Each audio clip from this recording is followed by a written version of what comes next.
Hey friend, I know you're exhausted, and if it'd be okay with you, if we could sit here for a few minutes together, even if you don't have any words to say, I'm not here to hype you up or to tell you to push harder or just trust God more.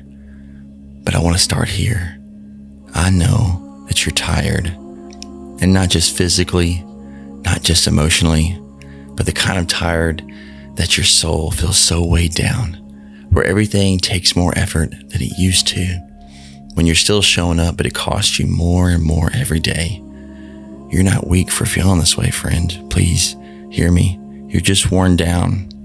And if all you can do is survive, then that's enough. Sometimes exhaustion doesn't look like quitting. Sometimes it looks like continuing to keep going, to keep moving forward, while quietly wondering how much longer you can do this. And so friend, if that's where you are, then this is for you. And I want you to know that not only do I see you, most importantly, God does too. One of the most confusing parts of a season like this is it's not that you walked away from God. You didn't stop believing. It's not that you're giving up. It's not even that you're trying to even rebel. You're obeying. You're being faithful with what's right in front of you. And it's just that life continues to get harder. Friend, do you remember Elisha? Because this is exactly where he was. Elisha believed in God, listened to God, and saw the Lord do so many miraculous, so many cool things. He spoke truth when people stood up to him. He trusted God when it costed him more than just sitting back and being comfortable. You know what God did? Whenever Elisha was tired and worn out? He didn't send Elisha to success. He didn't send him to a platform. He sent him to a ravine, a hidden place, a quiet place, a place where no one was clapping, with daily provision, bread, water, enough for that day, and not anything more than that. And this matters so much because Elisha was at his end. He wanted God to end his life. But, this wasn't God punishing Elisha. This was God sustaining him. And let's be honest, friend, daily provision can sometimes mess with your head. It can feel fragile, uncertain. You almost feel like you're barely hanging on. You wake up and you think, okay, God, I trust you today, but I don't see how this turns into anything stable. I see how I am fully putting my faith in you right now. I don't know the outcome. I know I can have faith in you today, but how is this going to be long term? Elijah was living there. God didn't give him a warehouse full of supplies. He gave him enough. And he showed up again the next day.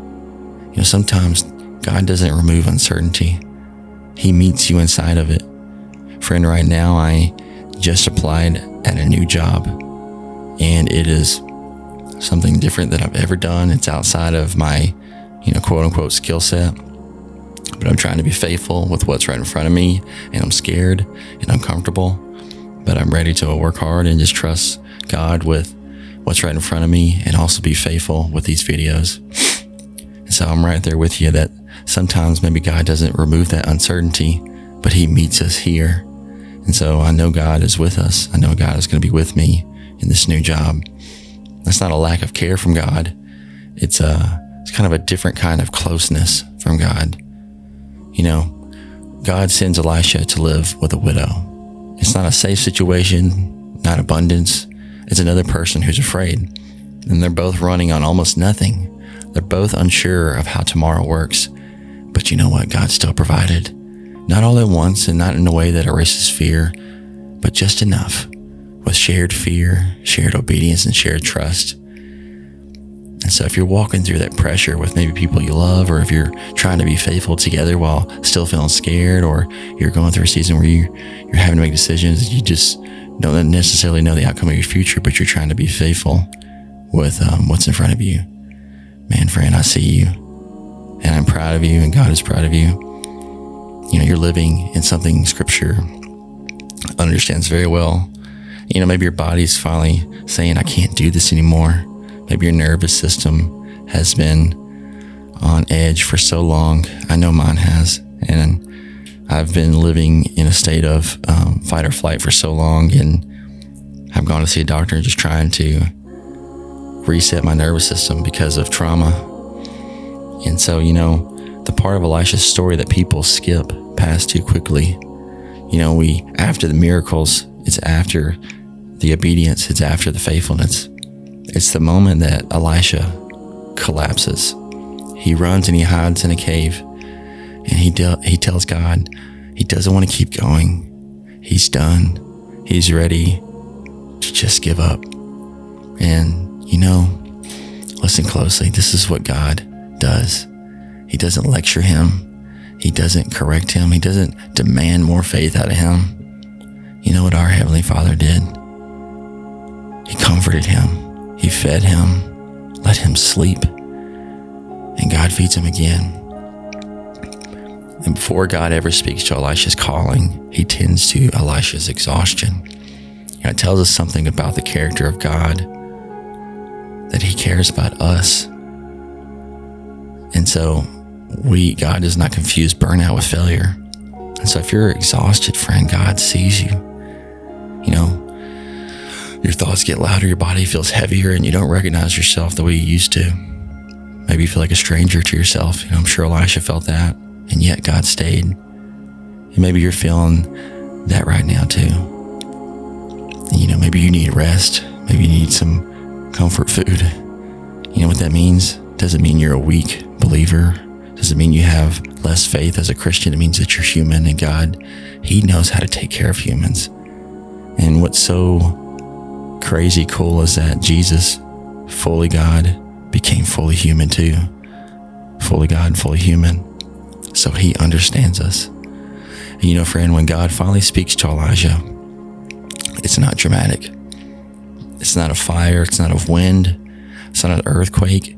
God spoke to him in a whisper. Because when you're exhausted, you don't need intensity. The Father knows that you need gentleness. You need truth that doesn't shout, guidance that doesn't rush you, and presence that doesn't demand explanations. And that is the Father, our Heavenly Father that met Elisha. And that's the Heavenly Father that meets you, friend. That's the God of the universe who is near to you right now. And your obedience can look like one small step. And something that we can learn from Elisha that doesn't get talked about enough is that you can obey God without pretending to be strong. God doesn't give Elisha his whole future. He gives him the next step. And that's it. Faith isn't having clarity over everything. Faith is staying present when clarity hasn't come yet. And maybe it's just enough for today. I can definitely say that's where I'm at. I have dreams. I have goals and plans. But right now, I'm literally like, I trust you, God. I love my wife and my kids. I want to be faithful with you with this new job. And I see where I'd like to go in the future that's outside of this job as I grow these videos. But all I have is this today, and I want to be faithful with it, or at least try my very best to. And so, friend, if you feel like you're just surviving, I want you to know this. Surviving is not failing. Providing for your family is not a lack of faith. Working a job you didn't plan on is not disobedience. And feeling tired doesn't mean God has stepped away. Elisha's ravine, his safe place, didn't cancel his calling. It kept him alive long enough to carry it later. And so the season you're in is not wasted. It actually can be a shelter. And so, friend, I want you to know you're not behind in God's plan for your life. You might be exactly where it starts or where it's been going. And I know it feels like maybe something's shifted. I know I have. When my father-in-law passed away, the very moment I got that phone call, the old me died. And that's how it feels. Like life split into before and after. And maybe something has happened in your life, and maybe not. But maybe you feel like you're not the same person anymore. But I know that no matter what, God can work all things together and make us stronger than ever before, even when things seem impossible. When there is no tunnel at the end of the road, or at least it feels like, sometimes. God's not measuring your worth by momentum. He's not watching the clock, and he's not disappointed in your pace. I mean, sure, we can always grow and get better and stronger, but God is close and he's gentle and he's providing, even if it's quieter than you and I hoped. And so friend, I want you to know that you're not alone, and no matter what, this world is better with you in it. So please keep going, and let's pray. God, I am so tired. Like, I can feel it in my soul. My body feels so worn out. My thoughts won't stop racing, and they're so heavy. And I feel so alone. And I can't really see you that far ahead of me. But I want you to know I'm still here, and I need you. And I'm reaching for you. Please save me. Please meet me like you met Elisha. Please feed me. Please comfort me. Please help me to take the next step. I give you my plans. I give you my heart. I love you. That's all I have to give. In your name, Jesus. Amen.